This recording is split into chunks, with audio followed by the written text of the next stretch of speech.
Yes, welcome back to the AM show. All right, listen, let's give a warm, energized welcome to a woman who's literally changing lives.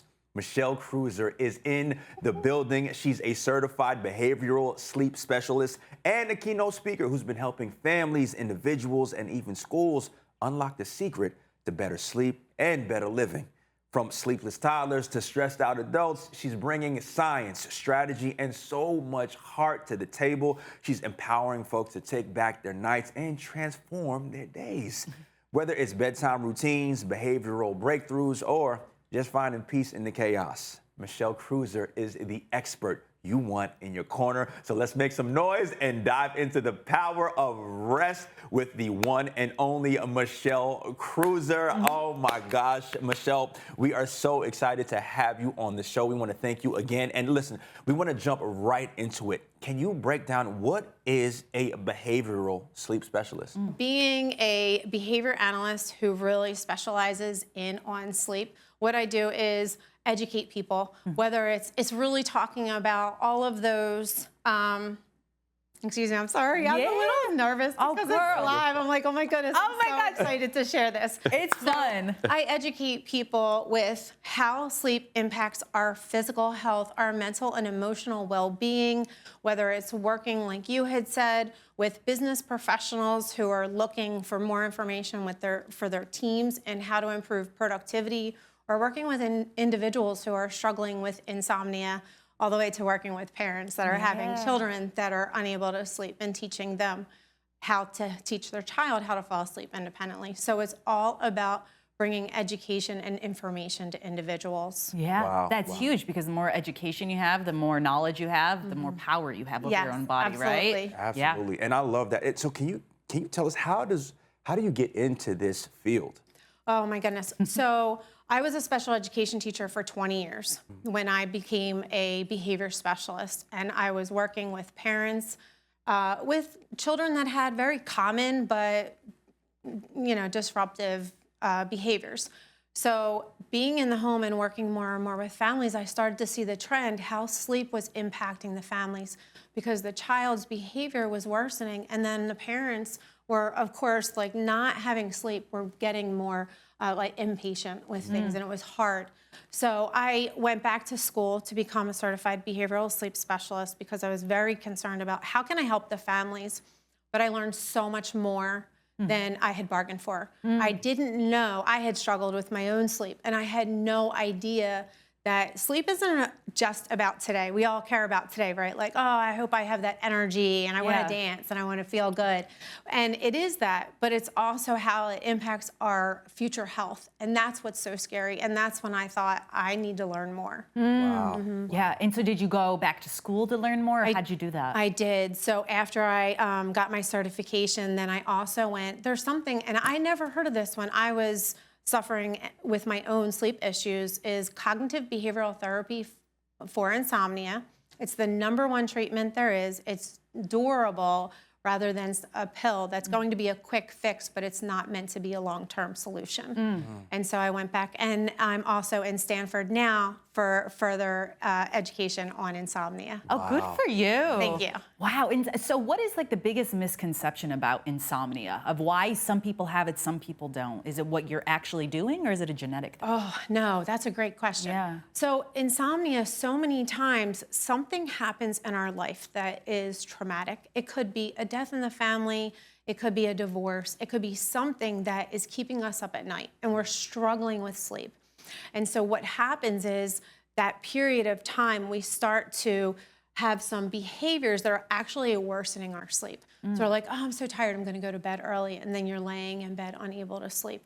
Or, I'm gonna cancel the plans I have to go to the gym. Or, you know what, I'm gonna call out of work. So all of these things that you're doing because you're so tired is actually making it worse in the long run. And so that's the first question I ask when I talk to somebody and they're struggling with insomnia is, when did this happen? And sometimes people say, I haven't been able to sleep ever since I had like my first child. And I worried about, are they sleeping? Are they breathing? Or I haven't slept since my father passed. It's always something, that's significant. And just accidentally, through trying to help ourselves feel better, we're actually getting some habits that are hurting us. Wow, Wow. that's like psychological. Yeah. There's a lot with cognitive behavioral therapy. That's exactly what it is. It's a lot of our thought process. So, I mean, how often if we're not feeling well, we're saying, oh my gosh, I'm so tired, I'm struggling. And we tell everybody, and that's what we're constantly talking about. And even when we're getting into bed, it's like, oh, I hope I can sleep tonight. Am I going to be able to sleep? And we start to get this anxiety about whether or not we're going to be able to sleep. Wow. That's Now, so fascinating. you mentioned some of the effects of having a lack of sleep. You know, in this case, it was insomnia. So what are some of the long-term effects that one might experience? You mentioned one, you know, which is like canceling plans and things like that, but what are some of the long-term effects that a person can experience if they have a lack of sleep? Yeah. I'm going to repeat something that I actually heard in a podcast with Dr. Matthew Walker. He wrote the book, Why We Sleep. And he was somebody who I wanted to learn as much as I could. And I heard in a podcast, he said, if you have any doubt the importance of quality, routine sleep, take a look at shift workers. Shift workers are at a higher risk of Alzheimer's, cancer, and heart disease. And in that moment, I saw both of your faces. Like, I literally felt like the wind taken out of me because my dad and my husband are both shift workers. Wow. And then I knew I struggled for years in my 40s. I did not sleep well. And I thought, I only realized that day, you know, that week, or, you know, how I was feeling. I had no idea. So it really, I mean, all of the scary long-term effects, and also diabetes, blood pressure, like all of these things are hurting or worsening when we're not sleeping. Wow. Are impacted, yes. Yeah. Is it because your body doesn't have enough time to actually take care of the rest of your organs if you're just awake the whole time? Is that what it is? Or can you explain the science behind it? It is. So it really, we think of sleep as just like not being awake. Yeah. But it's so much. Our bodies, when we're sleeping, our brain is doing amazing things. So that's one of them. We're actually detoxing. So the part with dementia and Alzheimer's, we need to have that sleep for that. Our short-term memories are going back to our long-term memories with these sleep spindles that are working. Recovery, if you have surgery or if you're working out because you want to build muscles, all of those things are happening while you're sleeping. So it's so much more than just like, oh, I want to feel good. And I wonder, is that why doctors sometimes put people in like a medically induced coma? Yes, So that way they have time to heal? Yes. That's why, and so often we hear, you know, get your sleep when you're not feeling good, or, you know, you run down.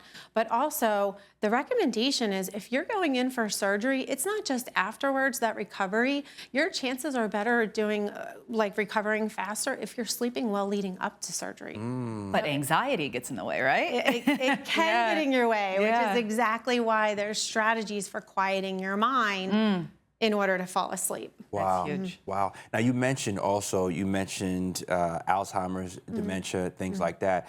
Initially, I thought that those were just kind of maybe genetic, or those things were, they would just lay dormant and then they would come about. But can you speak into how those things can be caused from lack of sleep? Yes, so I read a lot of research articles about that, and what happens is, yes, somebody could be more prone to having Alzheimer's, but when you're not sleeping, that onset could actually happen earlier in life. So it's really taking care of yourself as much as possible to be delaying that onset. Wow. And so let's talk numbers now. So what is that prime amount for adults that you should be getting every night? How many hours every night? Everybody does it vary? asks I know. That's why I get into the numbers. This is like one of the number one questions, most common questions I get asked. So yes, of course, we all hear the 7 to 9 hours of sleep. There are people that will say, I sleep, you know, I have 6 hours of sleep a night and I feel great. And I'm not going to argue with that person. Really, that's what is the most important thing, is how are you feeling during the day? Do you have that fatigue? And I challenge people when they say, oh, I get 5.5 or I get 6 hours of sleep and I'm really fine. What I do is I ask that person, okay, I know that sometimes when we're in this routine, right? This is what I've been doing for years and years, and it's working okay, and I'm going to keep going this way, and I feel fine. And I challenge people, when you're on vacation, and you're not sleeping with the alarm, and you're not forced to get up and go to work, and you don't have all of these responsibilities, how many hours do you sleep? Wow. So if a person is like, oh, I'm fine on 6 hours of sleep, and then I say, okay, how was vacation? Oh my goodness, I slept like 8 hours every night. I go, okay, maybe something to think about. Wow. Maybe your body is needing that a little bit more. Okay, so it kind of just depends on the person, how much they need. But I feel like, too, that we live in a society where I think maybe it's American culture, where if people think you oversleep, then that equates to laziness. But what is oversleeping? If my body actually needs 10 hours a night, Right. do you think I'm lazy for sleeping longer than the average 8? Right. Have you experienced any of those kind of stigmas in terms of sleep? That stigma, and also the whole chronotype. So the morning person versus the night owl. You know, I'm not gonna lie. My one sister, I would say, oh my goodness, she likes to sleep all day. And not all day, I'm exaggerating. Yeah. But that's the same thing too. It's like, oh, is this a laziness? Like, get up out of bed and start your day morning, and this hustle, right? You gotta start it. And it really is our own clock, you know? And whether it's, you know, that person who's the night owl who likes to sleep in a little bit more, or if you're sleeping longer, I would ask you the same question, like, how do you feel? You know, I know with myself, sometimes if I sleep a little bit longer, I'm like, oh, that was surprising. I slept a little bit longer. I'm kind of groggy. Like you know, so really pay attention to your body. What is it telling you? Yeah. Wow. Wow. Now, this might be a myth, and I would love for you to kind of unpack this, but is it possible to, what I think many of us think, catch up on sleep? Oh, okay. So, no. The short answer is you really can't catch up on sleep. Uh-oh, Z. That's the short answer. But in the short term, you know, if you're struggling a little bit, it's one thing if you're short cycling, excuse me, your sleep, and then you're like, oh my goodness, it was a rough day. You know, I had a rough night last night. I'm going to sleep for a little bit longer. That's fine. But it's when it's habitual. Like, okay, I'm only going to sleep for 6 hours during the week, but then on the weekends, I'm going to sleep for 10 hours. That constant cycle is when it's a problem. Okay? That's when you really can't catch up on your sleep. Now, along the lines of that, so when you've spoken about some long-term damage that can happen from a duration of lack of sleep. Are there ways that with prolonged, I guess, repairing of, you know, your habits, can you repair some of the damage that is already done? How does that work? I will say, I don't know a ton about this, but I read a very interesting article, and it was with Dr. Matthew Walker, he's one of the people I always follow, and he had talked about that there is signs. Now, how much repair can you get from years of damage? I don't know that the scientists know that at this point, but you can see. So one thing it impacts is your blood sugars, okay? So anyone who's trying to lose weight or exercise, and it will, when you're not sleeping, it impacts your hormones, and you crave sweeter foods, fattening foods, and all of these things. And when you're getting back on track, it does show people, even with diabetes, that it will start to reverse that. So that is one area. Oh, wow. So it can kinda Yes, correct I don't yourself. know Yeah. on what level it can and in what areas it can. Yeah, I'm sure it varies too, because every body is different in what they're experiencing, the level of maybe damage that's already been caused too. Now, I want to switch to a topic that's also has a little bit of stigma, I guess, behind it. Okay. Napping. Oh, okay. Let's talk about napping, because I feel like this is also a cultural thing as well. We hear about, you know, you go to Europe and they have siestas and they sleep for an hour and everything's closed and it's this beautiful thing. Amazing. Yeah, right? And I've seen other videos where, I think it was out in Japan, where they actually have napping desks. Yeah. So you can actually take a nap at your desk. That would be a great one. Have a napping desk there. But in America, obviously, it's definitely very different than that. So what is your opinion on napping? Is napping okay, or should we try not to do that? Okay. I wish I had a really easy answer. All right. For this. I don't. So it really depends upon the person. Okay. If there's a difference between sleep deprivation, that's somebody who is just short cycling their sleep. They're just not getting enough. They're in that hustle grind, okay? And they're not sleeping. And then there's a person who has insomnia. A person with insomnia has the opportunity to sleep, but they're not sleeping. They might be in bed for 10 hours. I'm gonna go to bed early, but I'm like lying awake. I can't sleep at night, fall asleep, wake up again, and it's that. A person with true insomnia who's having difficulty, I would say refrain from the nap. do not take a nap. Unless it's a safety concern. If you're really, really sleepy and you have to get in your car, of course, then it's always yes for safety reasons. But the person who is really tired and they're going through their day, if they take a nap earlier in the day, absolutely, you know, but it's also shorter is better. So like there is a point where you get into, have you ever taken a nap and you fall asleep and you wake up and you're going, I feel worse than I did before. Oh, yeah. Lay down. Yeah. Like, this is awful. Like, why did I do this to myself? It's because there's levels of sleep. And so if you get into that deep sleep and then you wake up, because, you know, maybe, you know, somebody's saying, hey, you've been sleeping a while, you might want to wake up. And that's what you want to refrain from. Because then you just don't feel, you have that zombie. Like, you know. So if you're going to sleep, try to do it earlier in the day and then try to do it under half hour. Under a half hour. Under a half wow, hour. so you don't get into that REM cycle.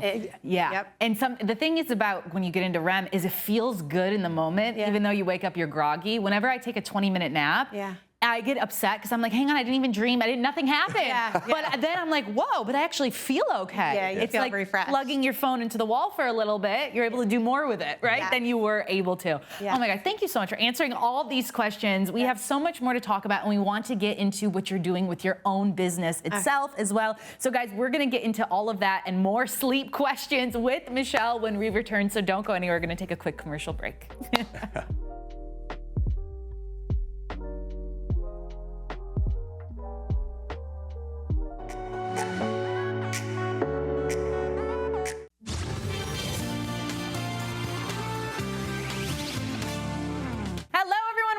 To the show. There she is. Michele Kreuzer, behavioral sleep specialist, is still here with us. Welcome back. Thanks for sticking around with us. Of course. Oh my gosh, we have been talking about, I've actually gotten more awake talking about sleep, which is kind of odd. I don't know how that happened, but I think it's because you're so knowledgeable. You're giving us great answers. And now what I want to do is talk specifically about the business that you started just a couple years ago. It's called Beehavior Budz with a Z. So tell us a little bit about what inspired you to start your own business? Oh my goodness. So what inspired me, I actually did not start with sleep when I started Beehavior Budz. And I have the special ed background and I wanted to work with children in the environment they were having the difficulties. So whether it was on the soccer field, in the classroom, dance class, at home, I wanted to be there so all of the adults in their life were all working together. Okay. And so that was my whole idea. But like I had mentioned, the more I was in the homes and I got to know the families, I saw this pattern when a child wasn't sleeping and the behaviors. And I learned early on that if you take a child and all of their symptoms with ADHD, and then you take the symptoms of a child who is not sleeping, they are identical. Wow. And that was mind-blowing to me. And so I thought, there could be a child who maybe is diagnosed with ADHD. And, you know, so I really needed to learn more. And that's where my path really began with sleep.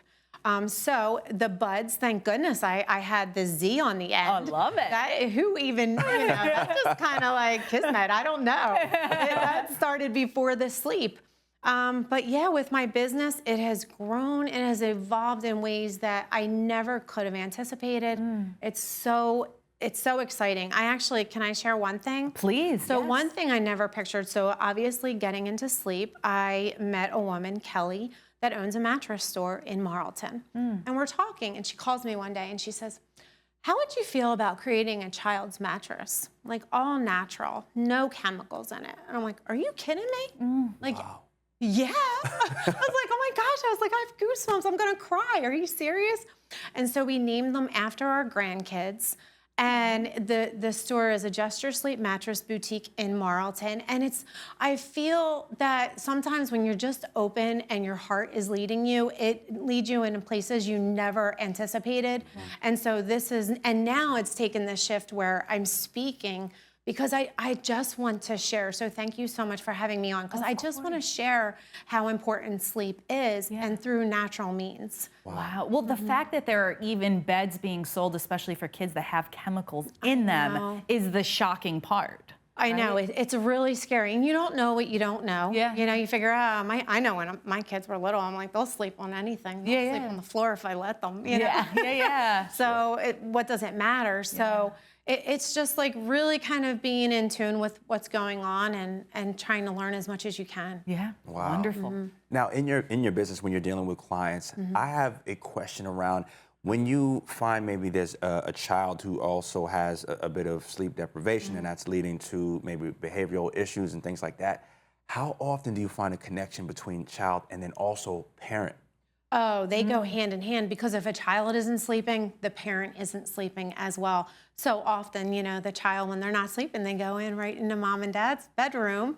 And then the parent, you know, sometimes is moving over and trying to get sleep while being kicked, you know, or they're walking them back to their bedroom and then falling asleep in their bedroom. And a parent's sleep is broken up very often if a child isn't sleeping. Wow. So what is your approach when you come into contact with situations like that? So it really depends. Every family's different. So there have been families that have reached out and they say nobody in the house is sleeping. So I said, okay, let's look at this. It's really looking at what's going on in the house. Whether it's an adult or a child, the first thing I start with is a sleep log. Like, what does it look like, you know, when you're going to bed? What's your routine? And that's the same for whether you're an adult or, like, routines are not just for kids. Yeah. You know, so what does it look like leading up to sleep? So looking at a lot of those behaviors that are happening. And then there have been times where I'll say, you know what, I think we can start with your sleep. Or there's times where, okay, let your daughter sleep, for example, is definitely impeding your sleep. Let's focus on your daughter right now. Wow, yeah, it goes hand in hand. Because it's kind of the environment too. Oh, it's what you're promoting in that routine is very important. Now, a part of one of the programs that you actually have is called Behavior Buddies. Yeah. And I love it's Behavior, B-E-E. Oh, I love a good pun. I'm so here for that. So that helps kids ages 3 to 5 build sleep routines. So how does that work in real life? So the way Behavior Buddies works is I reach out to preschools. And so what I do is I offer free workshops for parents in how do you get your child to sleep. Sleep training has, you know, kind of like this bad stigma to it, like, oh, I can't let my child just go to bed and just cry it out. There's so much more than the cry it out method. So it's really sharing with parents about the different methods there are, and there are different ways of helping, you know, that sleep train, you know, helping your child fall asleep independently. Yeah, wow, that's so great that you go into the schools. So you give them that service, which is great. And I saw on your website as well, you actually have 5 tips to take away tantrums. Oh my Can you tell us a little bit about that? Because I feel like that is huge, and a lot of people I'm sure want to know what those tips are. Okay, so take it, you're putting me on the spot here. Let's see. That's okay. So the first thing is remaining completely calm. Like as much as, and it's exhausting. When your child is having this, you know, meltdown and you're pretending that everything is fine, everything's like, okay. And sometimes it's walking away. Doing nothing sometimes is the best thing that you can do, is saying to the child, okay, I'll talk to you when you're calm, and you walk away. Now, sometimes the child is like, oh, no, you won't. Like, I'm going to follow you, and you're going to listen to me while I do this. Exactly. You know, but it's like, acknowledging, like, I understand you're upset, and keeping your voice low. I tell parents so often, and this is really for adults too, if we're in an argument and we're not happy with each other and you raise your voice and then I raise my voice and then you raise yours, it's a very natural instinct to start raising our voices. So when a child raises their voice, you actually take it down a notch and you soften it. And you, like, it's almost like a whisper, and then the child is like, you know, like almost listening. And the other thing, distraction. If a child is very, very upset, and, you know, if I see, like, you know, maybe I have another child in the room, I'll say, oh, you know what, I'm thirsty, I'm getting some chocolate milk. And then the child who's having that tantrum is like, well, I want chocolate milk. Like, honey, I know. Would you like chocolate milk? Yes. Okay. And then, so I tell a parent, it's really, I hate using the word ignore, because it's not you're ignoring your child. You're ignoring that behavior and trying to distract them until you see something that you can say, yes, let's go. And if that distraction is huge, huge. Especially if you're out in public and you Oh, want my that goodness. tantrum to stop immediately. Yes, yeah. yes. Yeah, you don't have a lot of time. And that's the other scary thing too, because I know I had this happen with my grandson, where sometimes a tantrum will happen out in public, and you're like, you know, people are staring, and you're like, here, have this, you know. And it's trying to not do that, because in the moment, if a child is tantruming because they want something, then you gave it to them, and then they're like, okay. I'll do that again, and I'll do that get again. something. Exactly. So the short term might be easier, but the long term, it's going to be rough. So Yeah. Those are some great tips. Wow. Thank you.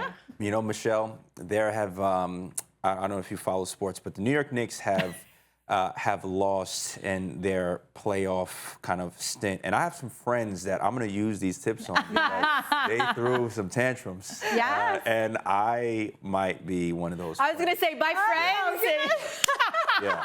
Oh, that's awesome. Yeah. Okay. But no, I mean, those tips are incredible. A question that I did have, you know, you go into the schools. Do you also support if someone was maybe lived out of state, if they hopped on a Zoom and they needed some focus around helping their child get to sleep, or practices that would help them get to sleep? Do you also support that as well? I've actually had a nonprofit that I worked with where I offered training, and there were employees that were in as far as Hawaii, and they were stationed over the United States. So that was a really cool opportunity, being able to be online and all of these people in different states all at the same time. Wow. Yes, and I had a mom from Canada, is the farthest, who she said, my mom told me I have to call you. I have some questions. Is this okay? I'm like, is this okay? Yes. You're international. Yes. Yeah, I was like, I'll answer anything. That's amazing. Yeah, and I love seeing your passion for it as well, because I think at the end it seems like you're helping people. What does that feel like for you when you enter into a home, maybe it's chaos, and then a few weeks later, kids are starting to be better, they're acting better, they're sleeping better. What does that mean to you? That is the best gift ever, like for a parent to say. I had a parent who called me and they said, I have not slept like I did last night in years. Thank you so much, you know?